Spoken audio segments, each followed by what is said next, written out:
Good morning everyone. My name is Nathaniel Cardona for today's reporter. Today we will discuss about good citizenship values and youth moral recovery for nation building. The one with me here in this report is Miss Joyce Ann Carlet. So let's start with the objectives of our report. At the end of this lesson, you are expected to learn and understand what's all about the good citizenship values and moral recovery program for nation building. To learn and be familiar with the good citizenship values cluster, to be familiar and learn how to be a good citizen and for us to understand and know how to build a better nation.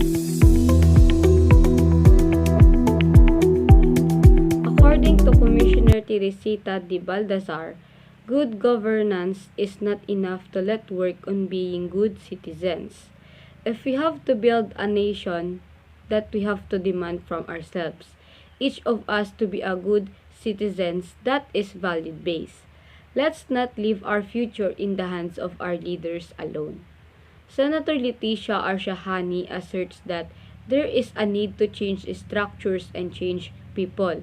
She explains that building a people means eliminating our weaknesses and developing our strengths, that this start with analysis, understanding and appreciation of these strengths and weaknesses.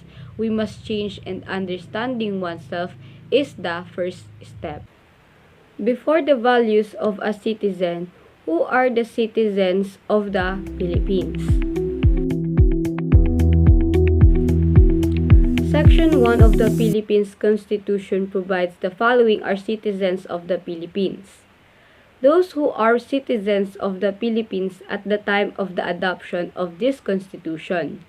Those whose fathers or mothers are citizens of the Philippines. Those born before January 17, 1973 of Filipino mothers who elect the Philippine citizenship upon reaching the age of majority, and those who are naturalized in accordance with law. Next is, what are the duties and obligations of citizens? To be loyal to the Republic. This means that we have faith and confidence in the Republic and love and devotion to the country. We have to be proud being Filipinos, respect our customs, traditions, language, and institution. So here we are on how to be good citizens. We can become good citizens by living in accordance with good citizenship values, which can be derived from the preamble of the Philippines Constitution. Are you familiar with the preamble? Maybe all of us here are familiar with the preamble. It was discussed in high school. Preamble. We, the sovereign Filipino people, imploring the aid of Almighty God, in order to build a just and humane society, and establish a government that shall embody our ideas and aspirations, promote the common good, conserve and develop our patrimony, and secure to ourselves and our posterity the blessings of independence and democracy under the rule of law and regime of truth, justice, freedom, love, equality, and peace do ordain and promulgate this Constitution. The preamble of Constitution provides that we should establish the government which shall conserve and develop our patrimony. Our patrimony includes our public forest, mangroves, wildlife, and flora and fauna which should be conserved, protected, and renewed. Let's go back to the values of a good citizen. We have 4 values: pagkamakadiyos, pagkamakatao, pagkamakabayan, at pagkakalikasan.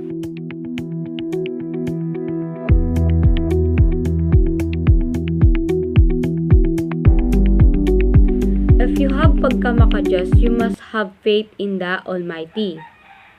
To affirm the student unique gift and illustrate to them how they can continue to live a life of faith in God. respect for life, to enable students to realize the relevance of human dignity in their lives. Order, to apply order lines in the health of body and mind of the people for the unity and peace of the community. Work, to identify the significance of work and labor in one's life. And the last, concern for the family and the future generation.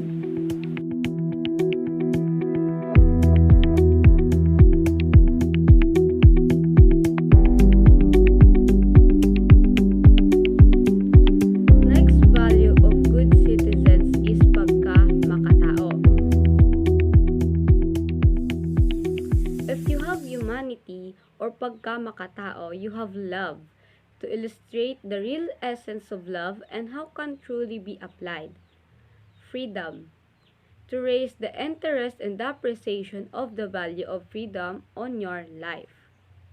Peace, to identify ways by which the people can promote the value of peace in their homes, workplace, communities, and country. Truth, to highlight the basic importance of the truth in one's life, its role in national development, and in building a more just and humane society. Justice, to identify the relevant social issues that highlight the value of justice.